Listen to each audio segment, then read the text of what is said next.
Hey, Real Estate Rockstars. This is Aaron Amuchastegui, the host of today's podcast. So I just finished interviewing Ian Lobas. So Ian is a good friend of mine. So we met a lot of years ago at a mastermind. He has a lot of fun real estate stories. In this podcast, we did a lot of kind of big picture stuff. He talked about soul searching and kind of once you find success as an agent, maybe questioning who you are. He talks about when he tried to move from Baltimore to LA to start a new business, what worked and what didn't and what he would have done different. I know a lot of agents have thought about, what if I move to a different city? Will I be able to start over?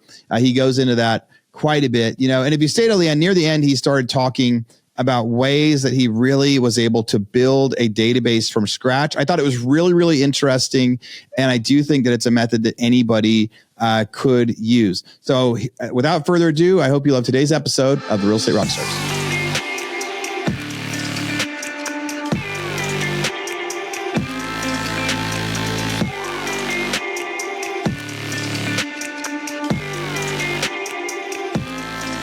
Well, Ian, it's great to have you back on the show. It's so funny. Before we hit record, you talked about your history with the Real Estate Rockstars podcast, and you were involved in this before I was. So back before I took over from Pat Hyben in 2019, you were helping him with a lot of hosting, with really getting some really cool guests on the show.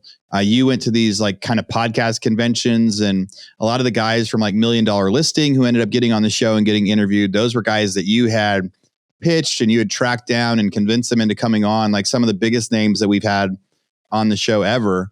And so it's cool to have you back and get an update on what you're doing in real estate and, help listeners get an idea of what's happening in the world. Where are you living right now? What are you doing?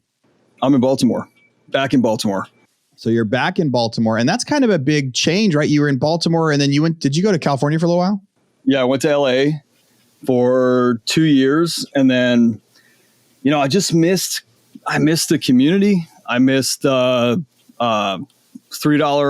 and change gas prices. Like, there was so much I missed. My parents, my family members, that I realized I couldn't, no amount of success was going to ever buy that time back that I was losing. And I wasn't valuing it enough. I loved being there. I made some incredible connections, amazing experiences, surfing in February every day after school with my kids, like in Malibu. I loved it. I just kept thinking about the time that I was losing with the people that I love that I can't buy back. Yeah. How long have you been an agent? Well, September 5th, 2012. So 2012, you and I met in like 2015 or 2016 in Tahoe at a GoBundance event, which is a pretty cool memory. We got plenty of history that we could go into, but we won't get into today.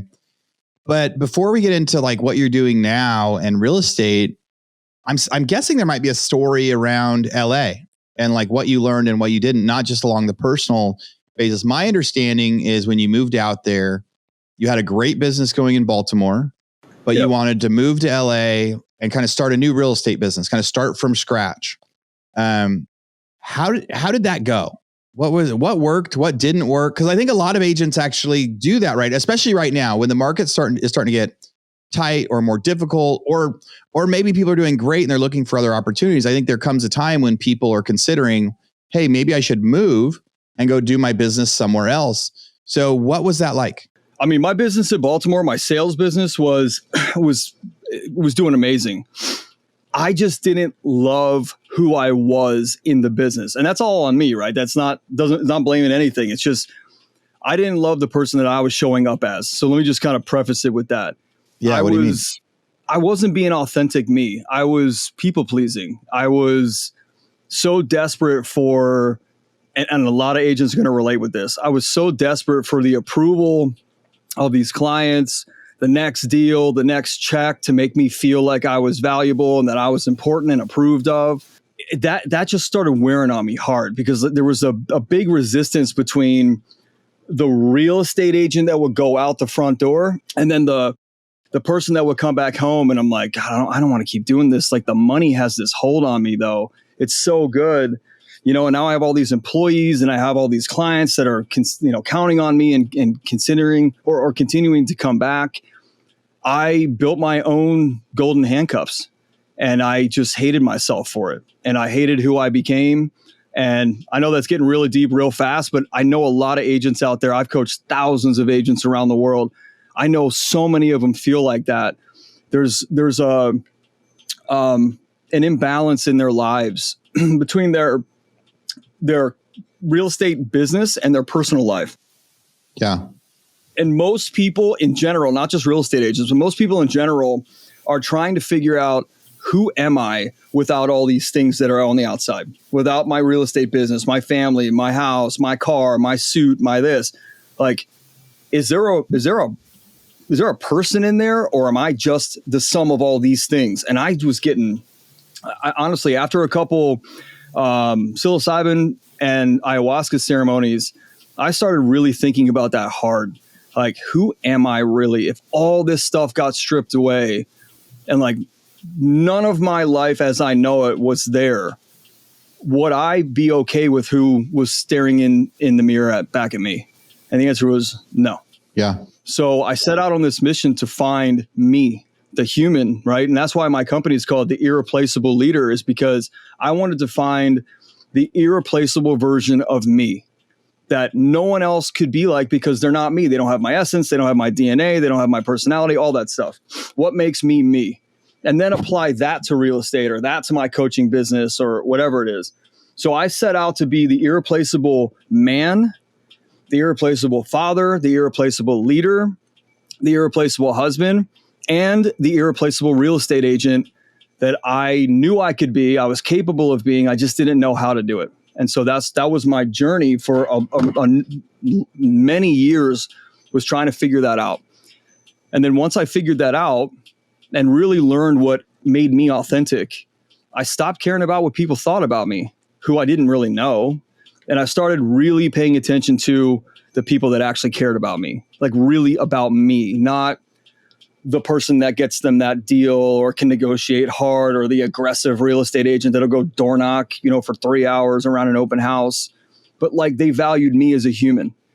And they also really enjoyed my business acumen and my systems and processes of my business, and the way I run my scripts, and the way I close my transactions, or whatever. That is where I started to enjoy my life in real estate and outside of real estate. And we were doing flips and multifamily and all this is still in Baltimore. It's all in Baltimore. And then the pandemic hit, and my coaching business, because here's the thing, I actually didn't love selling real estate. I really loved building the systems and processes. I just was really good at selling real estate and the sales process, because that's what I learned from my dad's business before. The challenge was, though, that I wasn't happy. And so where I was happy was being an introvert and building systems and processes behind the scenes to make my business flow and to make my employees, understand my expectations without having to talk to me. Because I'm despite what people think, like, I'm a big introvert, and I don't want to talk to anybody if I don't have to. And so I learned about documentation and building compounding systems that could keep me out of the middle of so many things. And we can expand on that. And as I learned that, I found this love for it. And then as I started to break myself down as a human, I started creating my own curriculum for myself, which sounds really bizarre, but I wanted to. I needed that hyper focus, hyper obsession on, can I build my own program that helps me find me?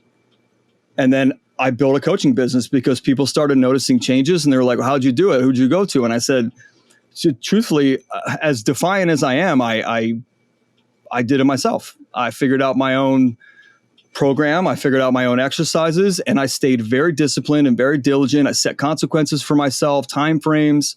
And then people said, well, can you take me through it? Can you take me? And this coaching business grew like crazy. And at that time in 2019, I had been asked to come on and be the host of this podcast. And I don't know how many episodes, I did a lot. And it was cool for networking. So I could go out and I could meet some of the biggest names like you had mentioned. And I could say, hey, I host this amazing podcast. It's, top notch and super popular. You should come on. And people were just coming on in droves. And I realized how much more I liked the coaching aspect and the psychological aspect than the sales aspect. And so my coaching business, by the time the pandemic hit, kind of like right around 2020, I just said, all right, next year I'm going to let this business go because it's just wearing on me. And no matter how much money I'm making, like, not happy. Stay focused on the coaching business. My wife actually said to me, if there's ever an opportunity to go pedal down on the coaching business, it's now. You know, there's a pandemic. You can't go show real estate. You're not going to meet with clients. So I bumped up the coaching business. And by the summer of the next year, 2021, I sold my database and my book of business and my systems and processes to someone in town here, which didn't work out, but that's another story. And I went to California to live this dream and to scratch this curiosity itch that I was feeling like, can I build a new life somewhere? Can I Did you grow up in Baltimore? Yeah. Okay. So you were there all your life, right? So you're there all, so that was probably part of the challenge to yourself of you had worked for your dad, then you had built your own business, and then you kind of looked at yourself and said, hey, is this who I am? Is this because of me? Do I get my own credit, or is it because I grew up here or whatever? And I mean, I tell people they should live in as many cities as they can, because then that's how they know if they love the city they're in. Mm-hmm. And so that was probably part of it. You'd grown up there. So now you're like, all right, I'm going to sell my business. So you sold your real estate book, maybe a conversation for later, to somebody else, said, I'm not going to do any business in Baltimore anymore. I'm going to go out to California and go try this new one. Yeah. At first it was, I'm going to build a team in California because I've been a real estate agent and investor coach for a long time. Again, packaging up the systems, processes, training tools, personal development tools, because, the business grows to the extent that you do. So you can't just do the business development. You got to do the personal development too. It's crucial. And so as you grow, your business grows. As your business grows, you've got to grow. And so I thought, okay, well, I'll build a team out there. And then, I'll coach at some brokerages just to meet people. And there were so many different things I wanted to do, but the coaching business was still my primary. And it just like the selling it and kind of being on a referral basis with my entire database, like it didn't pan out because I didn't know what I was doing, and neither did the other person. But I trusted this person. They didn't do anything wrong. They just didn't do everything right. And that's fine. Like, it's all good. Because we still do. Selling a real estate company is challenging, right? And so, we've had a couple of people on before that have talked about it, but it's just not easy to. No. Clients trust you because they trust you, and they use you because they use you. And then later, if they call back, 2 years later to go, hey, you helped me buy my home. Will you help me sell it now? When you go, well, actually, this guy's doing my business now. That also gives them permission to like ask all their other friends that are agents, sure, kind of thing, right? If you were coming back, they owed you some like reciprocity. They like owed you the first chance because you treated them right. But as soon as you hand it off, they're like, oh, well, if Ian's not going to do it, then I don't really owe him anything anymore. I don't know who this new guy is. Let me just see, my other friend says they're an agent. Maybe this is a chance I can give them. Yeah. I mean, I think the way I do it this time, because I do more in referral business now than ever before. And I mean, to the tune of like 6 to 8 million a year in referral business alone, just from our database that I have. I have the database. We're definitely going to get into that. But did you start a team in California when you were out there? No, I mean, kind of. I was coaching. I was doing a bunch of coaching for some really big teams, and then I'm like, I found some really amazing agents. But as you know, like throughout the country, it is challenging to find people that think like us, that hustle and grind and really want to put everything they got into it. So you have to, unfortunately, in my opinion, you have to lower your expectation a little, because they're not going to be us, or they would just do what we do. And it's not a bad thing to lower your expectation. It just is. And so I started meeting some great agents, and I'm like, hey, I'll just run the team. I don't want to sell real estate. I'll coach you. I'll build the back end. I've got an admin team. Like, this could be great for you. I'll teach you how to sell, and you sell, and I'll take a percentage. And that's what we'll build a team. And so we did that. I wasn't an official team because I didn't have a license at the time in California. So I couldn't be the team leader, and which is fine. I just appointed somebody else on the team as a team leader, but I still got paid. So it was fine. It just wasn't it was like a hodgepodge. It felt like it wasn't like an official thing. So I guess if you think back to that whole journey, and then we'll jump back to Baltimore and what you're doing now. Yeah. So if somebody is thinking about moving to go move their real estate career, move to a new city to be an active agent, or move to a new city to start a team, like, what's your biggest lesson with that you wish you would have known or thought about before you went? Like, what's something that it's like, yeah, what was just your biggest lesson from that? You're like, man, in hindsight, I wish I would have thought about this. There's 40 of them. There's like so many lessons. Then give me a few. Yeah. And then target this for the person that's thinking about moving their real estate business. So it's kind of like a multi-parter that all revolves around your lead gen strategies. And whatever lead gen strategies may have worked for you in your community, your local community, maybe where you grew up or went to high school or college, that may not work in a new town. In fact, it probably won't work in a new town because you don't know anybody. So one, you got to understand that your lead gen source or method is going to change. But the other thing that you got to understand is the way of lead generating and how you show up for those leads, whether they're referrals or open houses or that kind of thing, people that know you in a community. You got to know how, when that lead gen source or tactic changes, you're going to have to change your skills, your habits, your behavior, and your expectations of yourself as you grow into that. Because if you're not doing the same type of lead gen in your current market and you got to change it all up, and the way that people are getting deals is cold calling or door knocking, and you really haven't done that and you don't know about that, you're going to go from a PhD classroom to a freshman classroom very quickly. Your ego will stay in the PhD classroom. Your skills and habits and behavior and attitude are going to go to the freshman classroom. And it's going to be a big resistance piece for you, and it's going to be tough. So I would have researched lead gen strategies more, because the way I started was door knocking and cold calling, and I hated every minute of it, but I had to do it because my family needed to eat. And for anybody that's like, oh, that's, you guys are special, I threw up before every listing appointment. I no joke cried in my car the first year almost every single day. I was so scared that I was going to fail. And so all the talent is built and the confidence is built. It's not inherent. I just want people to know that. Yeah. I mean, those are two great pieces of advice for people thinking about moving. Is one, whatever worked before may or may not work next time. Right? And again, if when you move somewhere new, you don't have a sphere of influence anymore, at least for direct production. And so you're trying to build that up. And maybe kind of along the same lines as you would have researched ahead of time. In theory, you could have started your lead gen way ahead of time, right? Before even moving out there. Before I moved to Texas, I would fly here once a month and do business out here, right? So before I finally moved, I'd actually been doing business here for like 3 or 4 years. So maybe you would have researched the stuff better. You would have done some lead gen ahead of time, maybe before you were out there all the way.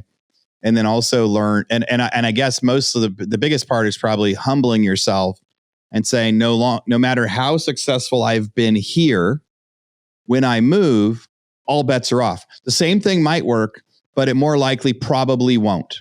And so I need to be ready to treat myself as if I'm starting over. And it's not as easy to start over when you're not as hungry. When you're hungry and you're trying to eat the first time and you've never seen success, it's really easy to try a whole bunch of things. Well, that's a big point there. Is I went to California with a very successful coaching business that I was loving life on. So did I have to push myself to do the things that were uncomfortable in my real estate sales business? No.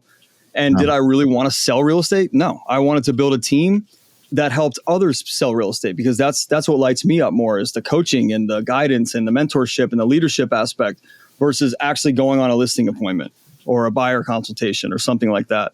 So I did a lot of lead gen. I built a database of 161 people before I left, and I did that intentionally. It just so happens that one thing that I didn't realize was that the volume is very different. So I thought, who doesn't sell 20, 50 houses? Like, who doesn't sell 100 houses out there? Well, like the vast majority of agents only sell like 1 or maybe 2. Yeah. And maybe price points really high. Yeah, totally.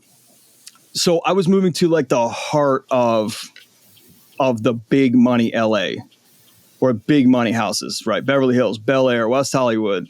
And I was working I was doing some coaching at the KW in Beverly Hills and the KW in Hollywood Hills. And so I figured, all right, well, let me shift this thing. I'll just start the team. But I still kind of wanted to sell a little bit. I never ended up doing it. I always sold through other people or I referred the business out. But the one thing that really helped me was getting to know myself, which LA was a very humbling, very growth-oriented experience. One of the things that helped me was really understanding my personality style. And a bunch of my friends were like, dude, come to this networking event, come to this event, come to that event. And I'm like, dude, I don't want to. I don't like that. Unless there's a sign on people's back that says what they do, who they are, how old they are, and what they're looking for from the people at this networking event, I don't want to talk to people because I got 2 little kids at home that want their dad to go to bed or to read them a story. I don't want to be talking to some random dude about insurance, and I could care freaking less, and I want to claw my eyes out. So being a facilitator and orchestrator, like I own that. And so instead of going to networking events, I just built my own networking event. It was called Sunset Connections. And our first event had 160 people. Our second event had over 250 people. And so guess what? When I'm the guy that stands up in front of the room and talks, they're like, oh, that's the guy that owns this thing. So the flow started happening. And I didn't realize that until like the very end. But I wish I would have done that in the beginning because I met so many incredible people that would have referred their butts off to me. And actually they still do. And that probably would have changed the game. But really understanding what it is that I truly want to do, that I'm going to put my ass into, and not kind of like go, oh, I'll try it, but if it doesn't work, I don't know about this. Because I don't really have to. So let's say somebody goes to a new town and they want to host their own networking event, like you said. They're new. They don't have any of the resources. You got 160 people at your first event.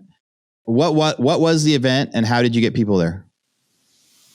I used the Keller Williams office in Hollywood Hills, which is in the HBO building, right in Sunset Boulevard, like the hot spot. So you found a group that was going to let you use their spot, in a great spot. Yep, found a great spot. So that's number one. It's a huge one, a huge one. And then I just, I did the branding, I did the messaging and marketing, and I did the client avatar, like the ideal avatar of the person that would be coming to this networking event. So it wasn't open to everybody. It was invite only. And invite only makes it rare. So people want to come and they have to send their little application in, which is all BS. They all got in, but it weeded people out. Like they self-weeded out. And so I said, this is, I forget the tagline. It was like, where LA's top influencers come to enjoy an incredible environment, build sustainable relationships, and like future something. I forget the exact messaging. So it was a cold email that you just sent to agents, or you sent to like you just on Eventbrite, just on Eventbrite, and I spent $50 boosting it up. All right. So on Eventbrite, you said, here's the event that I'm going to do. You boosted it. You didn't email out to people or cold outreach to people, but you would say like, hey, here's this event, apply. And then through Eventbrite, you got a bunch of people to apply and you had 160 people show up. And that started your networking, where if you would have done that right out the gate, within a year, you would have been generating your own business from that network. 100%. Yep. All right. So fast forward to Baltimore. Yeah. Now you're back in Baltimore. And you learned what you did from LA. Yep. You learned that maybe Baltimore wasn't so bad and being toward family was underrated. How are you making your money as a real estate agent now? So I don't sell houses as a real estate agent, but here's the other thing you might be interested in, and you don't know about this. So one, obviously my coaching business has continued to grow and even expanded into fractional CEO and COO work, which I do a lot of now. I either like mainly with real estate agents and investors, where I go in as a third party expert, trim their business out, build their business up, help them scale, help them grow. And I love every minute of that. That is so much fun. Still have the you got your other stuff, but let's help our agents that are listening right now. So how do you make money as a real estate agent? So you don't sell, but you talked about getting, tons of referral commissions, right? So for our agents that are new or they're trying to expand their business right now, let's figure out how we can teach them. Here's what I did. I expanded my business to the Caribbean. So I wanted to sell real estate in a place that I actually wanted to go to. So LA was that place, but I don't want to go back to LA. I don't want to live in LA. So I built a business for somebody, a brokerage in St. Martin, a number of years ago, fell in love with it, got to know it really well, and built a pretty big database. and started going down there and seeing like that there's a part of the market that was missing, which is people that have high standards and have a work ethic that doesn't quit. And not to say that everybody on St. Martin doesn't. It's very few and far between to find somebody that works like we do and who has the integrity to honor their commitment. So that's a big deal, a very big deal. So I started putting together a business plan and said, all right, you know what? I'm going to sell real estate down in St. Martin. So I'm going to buy a brokerage and I'm going to start a property management company. I'm going to build that brokerage out. I bought somebody's brokerage. We're going to build that out and I'm going to create a reputation for myself. I'm going to call every broker on the island. I'm going to create a reputation for myself as the highest standards in the industry. All right. So back up. So you didn't live there, Nope. but you wanted to do business there. Yep. How much does it cost to buy a brokerage? What was the deal like? Because when you sold your book, it didn't really work out. So what was the difference when you actually bought one? No. I bought it with sweat equity. Okay. Because the brokerage was kind of doing okay. And I said, look, I think there's a lot that needs to change. I'm going to redo the branding. I'm going to redo messaging, the website, and I'm going to build this thing out. I'll run it. I'll bring my admin team in, and then I want ownership. And that was how we worked it. Okay. So they had an existing business where they had a database and some stuff, but you could tell it wasn't working very well. Some stuff. And you said, all right, let me come in and help you build this. So then you started helping to use the stuff that you knew from your skills back in Baltimore. You applied that to it. Instead of trying to start a business from scratch like you did in LA, now in St. Martin, you took an established business and said, let's like take your guys' footprint and make it better. And then I interrupted you and you said like you were branding yourself as like that best experience out there. Yeah. 5-star guest experience or client experience without compromise. And people like that. So by the way, let me just be clear. This business was not like setting the world on fire. It was dragging bottom. And I saw an opportunity to enter the market without having to establish a new brand because the brand had been around for a while. It just wasn't doing any work. I mean, it was barely getting by. Well, there's plenty of that right now. Yeah. Plenty of companies like that right now that were established and right now are a little bit slower. Totally. It was a single agent brokerage. And I saw the opportunity to take my skills, my talent, the systems and processes that I created for my sales business and hiring and training agents and all that stuff and apply that there. And I thought I can make something of this. What that turned into was an understanding of how great the investment market is in St. Martin, especially on the Dutch side, where there's no property tax, there's no capital gains tax, the sales tax is pretty minimal. And so I started opening that up and I'm like, okay, so instead of selling to other people, what if I just pulled a bunch of investors together and sold it to ourselves, got commission from that, but also got the property, and I will arbitrage the property and or property manage it for them and just keep the thing in my book. And so that's what we built down there. And we have a pretty scaled up business now, and it's pretty insane. So we either will arbitrage, which by the way, for anybody that's like, oh, I arbitrage in the States, it is 1,000 times harder when you are managing from 2,000 miles away and you have to trust a ground team and you've got to build relationships and trust that somebody's not going to destroy a $2.5 million villa on the ocean and that they're following your exact systems and you got your software set up. It is very difficult. And I knew that was a massive barrier to entry for most people. Plus the scary fact of like, you're going to do this in another country. There's laws, there's regulations, and it's very tough to jump through those hoops. Even though like we have a Dutch business license, we have a Dutch bank account coming soon because it's very hard to set that up. But I wanted to make sure we were fully compliant. Once we started doing what we were doing, and our reputation got out there I literally shared my vision with anybody and everybody that I met. I called every broker. I have a calling team calling brokers, every owner I could find. I banged out those cold calls because that was fun. Banging out a cold call for a $200,000 listing in Baltimore, I don't care. But trying to find out if I can arbitrage a $2 million house that has a 331% ROI on it and all I've got to put up is $25,000, you better believe I'm calling on that. So I just changed my model up, and The same systems and processes that work with my short-term business up here. We have a business out in Oklahoma and Missouri called Victory Properties, where we do a lot. It's all short-term. A lot of that stuff didn't work down there. A lot of the stuff for my sales business didn't work down there. Yeah, all short-term, no long-term. The challenge is that your systems and processes might not work, but your standards of performance will bleed through. And so what I noticed that people were kind of getting onto was the level of expectation that I was setting. So every interview that I did with a cleaning person or a plumber or whatever, and I set this very high bar, I weeded out a lot of people. And the people that we have on our team today are absolutely incredible individuals that like hold themselves to a very high standard and appreciate not only the money that we help them make, which is like 5 times more than they were doing before, but that they have somebody that believes in them and is holding them to a higher standard. And they just didn't know how to do that before. So the business model is freaking incredible, dude. I work on this business 7 days a week. I freaking love every minute of it. I'm heading down as we're recording this. I'm heading down in a couple days.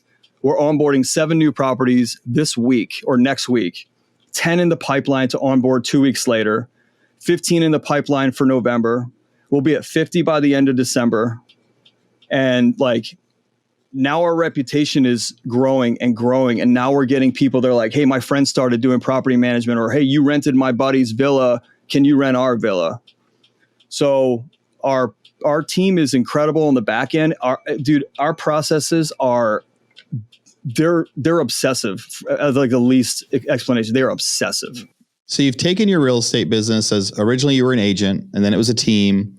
Then you became a coach, and now you've like owned and run some businesses, and you found some really cool opportunities in other places. I think are pretty unique. I think a lot of agents do kind of become property managers or short-term rental managers. But I guess the last part of this podcast I want to focus on for, the individual agents right now. You have helped lots of agents succeed. And like, if somebody comes to you today and they're looking for you to help coach them, and they're like, hey, I feel like my business is stagnant. I did, 20 deals a couple years ago. I did 20 deals last year, and I've only got 10 on the books so far this year. It's a lot harder than it used to be. Essentially, like they come in and they say, what should I do? So what do you see agents right now that are successful, and not necessarily with I like the idea of finding investment properties and then buying them yourselves with a team and things like that. But for people that are trying to just increase their agent business, what's the best advice you can give them right now, either on the buyer or the seller side? Yeah, it's a great question, dude. And I have a lot of these clients. I still run the coaching business. That's still my primary. The other stuff's a side hustle, even though it seems like it's not a side hustle with almost 50 properties. It's a side hustle. So every business is a formula. It's all formulaic. Businesses don't have emotions or feelings. It's all a math problem. And if you work the math problem in the correct manner, and you are the one variable that is incorporated into every component in that formula, and you're dialed in, it works, and it'll hit whatever goal you want. So we have to start breaking it down. Number one, are you consistent in your activities? Period. Most agents will answer honestly that they're not. So we have to start looking at that. Do you have a unique value that you offer the market? Let's start that one at the beginning. So like for lead gen, whether they're door knocking, whether they're cold calling, whether they're texting or sending out mailers, whatever method they're doing, the first question is, are you consistent? Right. And the next question is, are you doing it all the time? Yep. Are you tracking your metrics and course correcting when need be? Cool. So are you consistent at your lead gen, whatever that is, whether it's Instagram posts, outbound calls, whatever. And then 2, are you tracking it? Are you saying, this is how much effort I did this week, and this is what my ROI is this week? And when the market slows down, our ROI will go down, but it doesn't mean that sort of the business stops working. When less volume is happening. Yeah. All right. So first it's like, are you consistent and are you tracking? All right, keep going. But at the end of the day, like let's say if you're in the same lead gen field, if you're working your database and you're completely database driven, like we were 95% database driven. Like, what is your tactic that you're using to consistently work that database? Is that tactic actually effective? And that you'll get those numbers from tracking, right? You'll get that from like, I made this many calls or sent this many texts or this many DMs and this many people got back to me and I booked this many appointments and I got this many prospects and client, like your whole pipeline. You have to know that, especially in today's market, today's industry. This industry, in my opinion, is going to shake up so much that most agents are going to fall. They're going to fall by the wayside worse than they ever have before because they just don't have a solid foundation to stand on. When you understand the tactics that you're working for your lead gen, you're practicing your scripts and you're understanding how to show up and how to serve someone, not serve yourself, not look for the next commission check, but really serve somebody's needs. You understand your value proposition and what value you actually offer to the market, especially in a market like yours, dude, that is the craziest market I've seen ever right now in Austin. Yeah. I have a bunch of agents that I work with where shit's just not moving. Like it's just not moving. We went back to the beginning and they said, okay, what's the brand look like? What's the messaging? What's the value proposition we're offering people? Because other agents are going to fall by. Where's our tracking metrics? Are we staying consistent? Does our method of lead gen still work? And our businesses out there are all events based. They're all events based, which is fun. It's not your traditional like, hey, you want to buy or sell? Like, I want to throw up thinking about that. And it turns out, yes, they do work. And yes, we're getting a lot of referrals from that. So our metrics are good. The market is just stagnant, like worse than I've ever seen. So there's sometimes where you just got to accept the fact that like, it is what it is. It just is what it is. So all that stuff, that's what you got to look at first. Then the next thing is, do you have a trackable system and process for your business? Do you understand how you made it successful the last 2 years when you sold those 20 deals a year? Do you understand how that happened? And could you repeat that? Like word for word to me or to train somebody? Like if you were going to go away, could you train someone in exactly the right steps that you took to sell that business or to close that business or those deals? Again, most agents do not have consistency, the value proposition, the strategy that really is working, the tracking method, or the process documentation to understand the repeatability of it.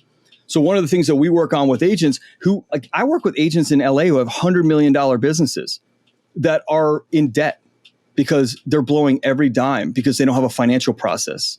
They don't have a reinvestment process. They don't understand how they sell. Like these are single agents doing 50 to 100 million. Now, so that's the price point.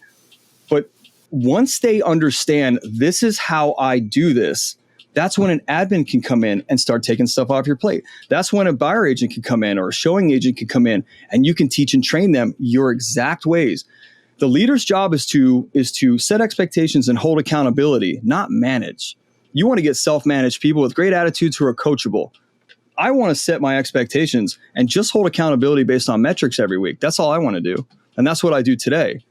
So just those things that I mentioned, guaranteed that most agents, because I when I speak, like I've spoken all over the world in the last year, thousands of agents I've talked to, they're not hitting on all those cylinders. And you have to hit on all those cylinders. So are you consistent? Are you tracking? At that point, you're like, what is my ROI? And then you want to break up those steps into like, what's every step of this? Lead gen or listing or writing offers or going through closing or meeting with inspectors. Here's all the different things I do. And then start to see if there's stuff that maybe some other admins can help you with. And the stuff they can't help you with can help you scale. How did you grow your database when you started? So an agent comes in right now and says, I don't have a database. Ian's talking about, I need a database, but I don't have a database. How do I start? Yeah, remember, I'm a massive introvert. I don't want to talk to people. That's the last thing I want to do. I want to sit in my room and just be an introvert. But I know that there's a part of my personality and a part of my job that I have to go out there. So my dad taught me the top-down method versus the bottom-up method, where the bottom-up method is like go meet 50 million people at a company, and hopefully one of them will get you to the next rung up and the next rung up, and eventually you meet the boss. So I just went to the bosses and I started going up and down. Same thing I did in my dad's business to be very successful in my 20s. I just went to restaurants and I would eat with my friends, like breakfast with my friends or something. And I would ask the server to, if the owner was there. And then I would ask the owner, send the owner over. And what's an owner think when he gets requested to a table? It's going to be negative. So the moment, so what I did during this sounds crazy coming like in my head right now, like saying it sounds crazy, but it's my obsession, man. I love it. So I would write down every positive thing I thought was great about the restaurant, the service, the food, the way they plate it, the way they serve it. And when the owner would come over, you could see they're always defensive, like consistently defensive. They're like, hi, you needed to see me, right? Immediately they're like getting some bark back from some Karen. And I'm like, hey man, I just, I know you probably don't get this a lot, but I just wanted to compliment you on the incredible business that you're running here. I actually wrote down a bunch of things that I really enjoy. And I just want you to know that just in case you're getting shit on all day, like I want you to know how great I think this is. And I'm a business owner too. Never would I tell them I'm a real estate agent. Dude, the level of like peace in this person and enjoyment and energy and happiness when I'm spinning through my list. I'm like, your server, amazing. She greeted us within a minute. She put the plates down softly. She made sure that the napkins were folded and straight. Like, this is a place I love, right? Leave it alone. I'd come back the next week with a book, like The One Thing or 5 or 7 Habits of an Effective Team or whatever, or 5 Habits, whatever it is. And I'd say, hey, bro, remember I came in last week? Oh, Ian, yeah. Not one time did they forget my name. Not one time. And they still don't know I'm a real estate agent. And I say, hey, bro, I read this book. You're running such a great business here. This would improve my business. And I think I was running a great business too. I just wanted to give you a copy. I bought a bunch of copies for people that I like in the community. I just want to leave this with you, right? Week 2. Week 3, go back, have lunch, call them back over. Another compliment. Hey, bro, did you read that book? I'd love to just sit down and chat with you about it. I'm like, I don't have anybody like in a book club and I just want to like get feedback. Just want to see what your thoughts were as a successful business owner. Compliment, compliment, compliment, stroke, stroke, stroke. And then without fail, that 3rd time or the 4th time, because I track this, they would ask me, what do you do? Are you a business consultant? And I'm like, no, I'm a real estate agent. They're like, what? It's like you're a business consultant. I'm like, no, I just admire great businesses. As a real estate agent, like I still can admire great businesses. I'm a fan of great business and you run a great business. And I just wanted you to know that. And I didn't want to push my real estate stuff. I don't have an agenda. I just wanted you to know that you're running a good business. And I'm sure you got the stuff that doesn't work and the headaches you have. And bam, top down. Like the referral rain shower started. And now I've got 25 restaurants and local businesses up and down the main road in my town that are now all referring. So my lead gen every day would just make my rounds, 5 businesses a day. And I would just sit there. Like I would have lunch at 1 or before lunch. Sorry. Like there's a diner up the street. I would have breakfast, but after like 10 o'clock when the whole crowd's gone and they're prepping for lunch and the restaurant's quiet and the locals are there, like the locals. And they would come out. Hey, Brett. Hey, Ted. Hey, Ryan.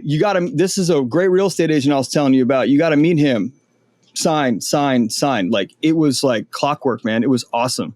And that was my main lead gen strategy in addition to events. So that's how I grew my database extremely fast. Yeah. Well, man, I think there's a lot of stuff in there. As we close this out, you do have something to put on our free gifts if people go to the website and sign up for the toolbox. What are you putting in the toolbox? So like I mentioned earlier, your business grows to the extent that you do. So if your business isn't getting you the results that you want, if you're not getting the results from your business that you know are possible or that you're capable of getting, the first place you look is you. It's you. You're the main cog in the wheel. You're the main operator of the machinery. It's you. And so the irreplaceable leader assessment that I'm putting in there is a great way for people to get illumination and awareness around how they actually show up as this potentially inauthentic or replaceable version of them, which is what I described in the beginning, this person this like facade that I had to put on. And maybe your family and your employees are getting that. So the replaceable leader assessment is to identify how you show up. And then from there, people need more. I got more free, exercises and assessments and stuff like that. But Dude, I love what I do. I love the life. Like, all of our businesses are growing really well. I'm getting paid to go speak around the world about real estate and investing and business building. And St. Martin is our baby now. And it's like just freaking incredible, man, to take a business trip to the Caribbean every month and stay in these like multi-million-dollar villas as we furnish them and build them out, like, and then meet the clientele that comes from them, and that gets added to my database. Like, I found my stride. I found my like real happy place in real estate. Well, that sounds a lot of fun, man. 12 years later, 12 years after becoming an agent, that's why we get to have a lot of the evolution and the things. If people want to follow up with you more, Ian, what's the best way they can find you? At Ian Lobas, Lobas on Instagram, or Ian at irreplaceableleader.com. Super simple. Cool. Well, Ian, thanks as always. It's always fun getting to chat and catch up with you. Love your stories and the history of the stuff you've been able to build. I'm sure I will see you soon, but thanks for coming on the pod. Of course, brother. Real Estate Rockstars, thank you for having me back. This is Aaron Amuchastegui. As always, thanks for listening.